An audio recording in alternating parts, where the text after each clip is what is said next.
Wow, what an honor. I would like to express my deepest gratitude to the indigenous of this land and to the ancients of this land for the honor of being here. It's wonderful. I'd also humbly ask their permission to do this closing ceremony on behalf of all the ancients of Lemuria that I represent.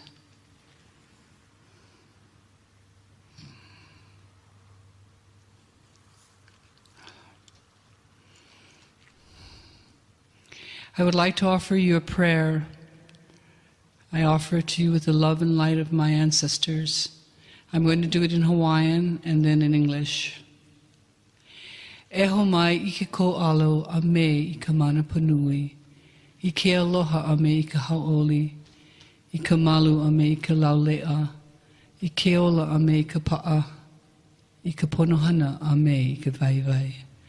Ua he pono pau olia pau. E io e, hele mai ia mako, mua ia mako, hope ia mako, maluna ia mako, a me lalo ia mako, ka apuni ia mako, a me loko ia mako, a me ho'ohana ia mako, a le hele I ka malino, nani, a me hemolele, lele vale I ka pule ia ka lani nui, a mama uanoa.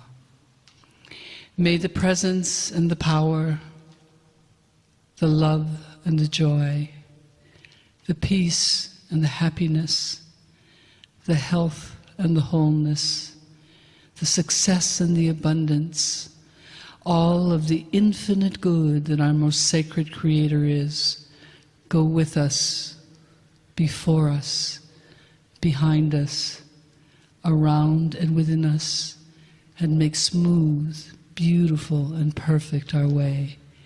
May this prayer fly to the highest heavens. At the opening of this ceremony, I did a chant that called upon the gods, the ancestors, the royalty, the elders, the parents, and the multitudes to descend and be with us. And now I will do a chant that will express our gratitude to them as they ascend. So if you could please place your hands on your heart and join me in expressing gratitude to all of them that are here, the holy beings that have joined us. Mahalawe ka lehu lehu, mahalawe na makua, mahalawe na kupuna, mahalawe na li'i, mahalawe na aumakua, mahalawe na kua, mahalawe ye, mahalawe ye, mahalawe ye.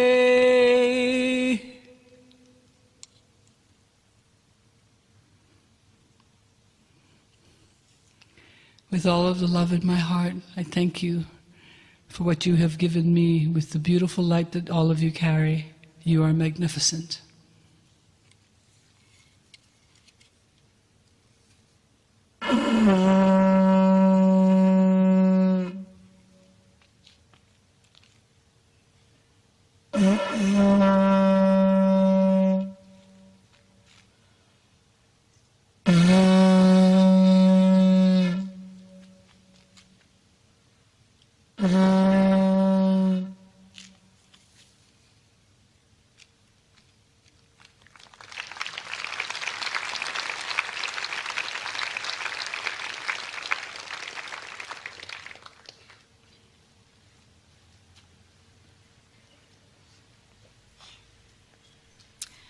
So again, what an honour and privilege we are to be here on the Ananu land, and we've all been learning in different ways the creation story, the Seven Sisters. So we'd always like to take a piece home with us, and I want you to really feel that the energy of this place has been imbued into your heart, and you will be taking that home with you. Something you might not have been aware of, there was a Seven Sisters songline project that was done, organised by the National Museum in Canberra, And in 2013, the Ananu women went to the National Museum in Canberra and performed the Seven Sisters songline dance down there. So as you can see, this is their website, and it's very easy to find, the sevensisterssongline.com. And they have their performance recorded on there on YouTube that you can watch, and beautiful interviews with the ladies that were involved telling their stories as well. So I really encourage you when you go home to have a look at that and check it out. So forgive me now, I'm going to read a little bit. I'm here to help you connect the dots about the profound energies that are here. I'd like to invite you to close your eyes and feel the energy of the sacred land in which we sit. For the listener, you should know that we are in the red centre of Australia at the world's largest rock monolith, known as Uluru. For thousands of years, the Ananu have lived here in complete harmony with Mother Earth. For thousands of years, the Ananu have been the wisdom keepers of this area. For thousands of years, the Ananu have looked up into the night sky and seen the constellation of the stars.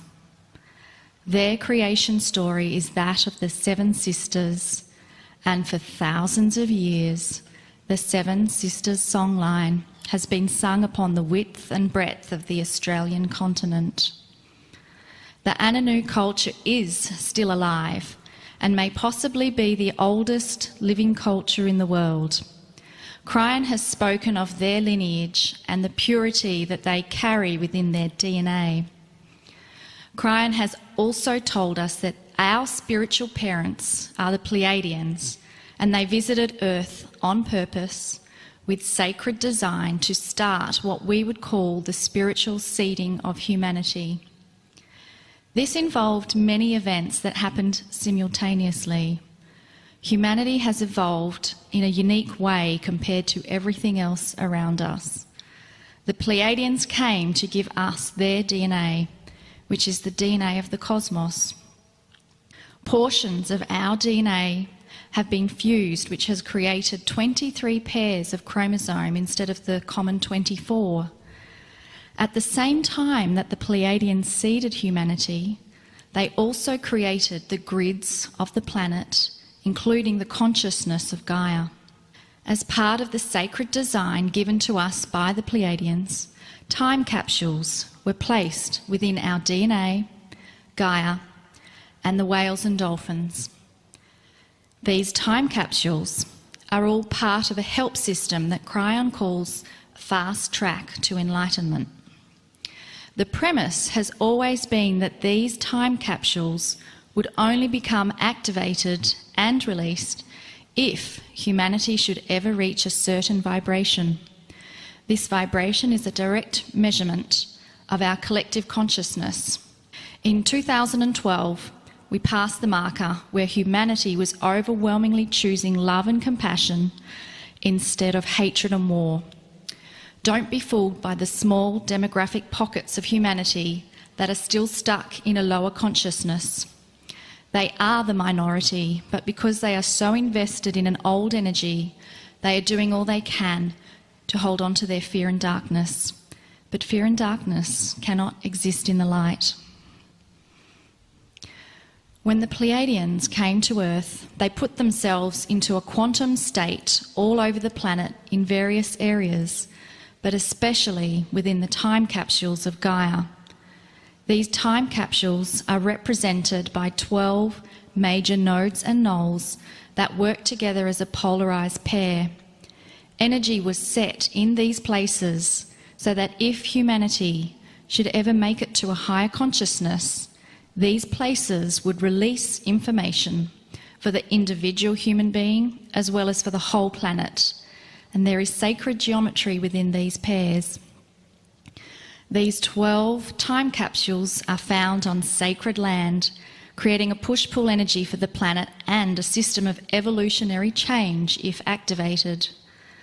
The time capsules are sacred, mostly untouched, protected, and they represent the original Pleiadian creation template.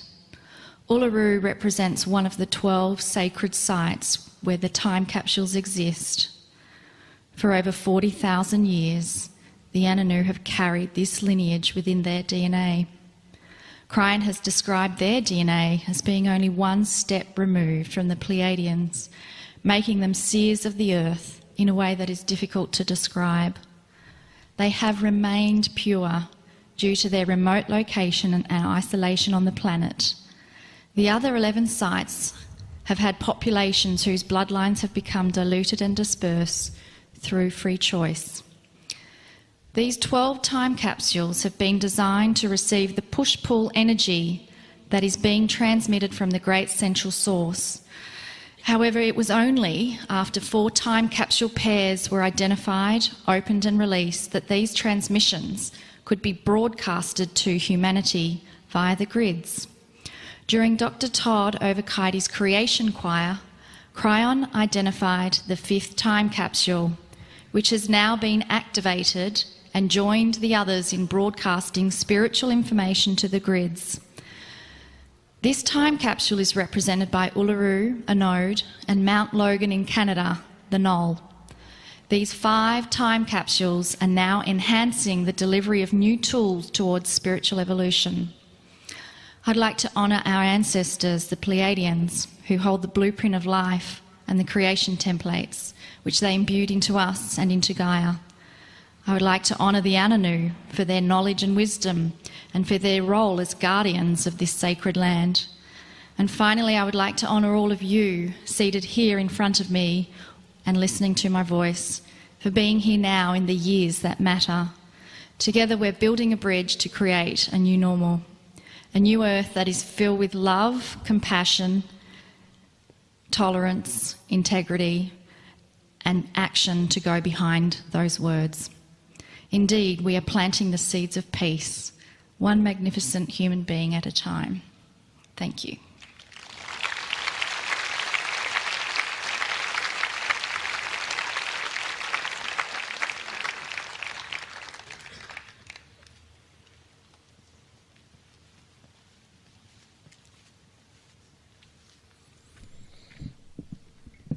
That was amazing, huh?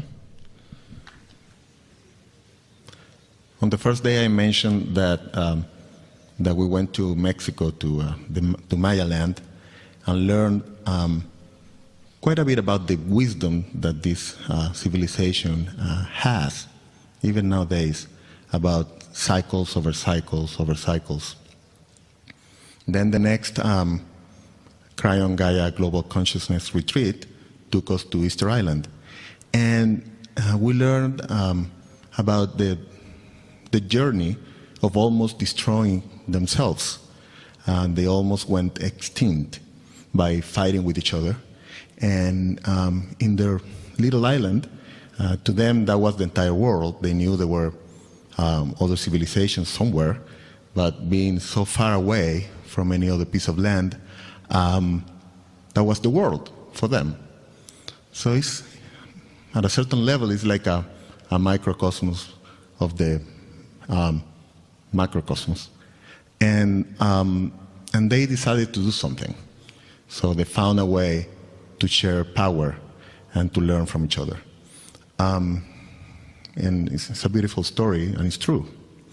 And now we came here, and we see this incredible ability to be in good balance with nature and with each other.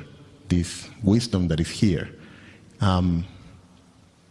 If we take all of that with us, how does that change the way we live every day? And that's the invitation. Choose just one thing, something that will be different for you in the way you act, even in the way you think, or how you interact with other people now that you go back.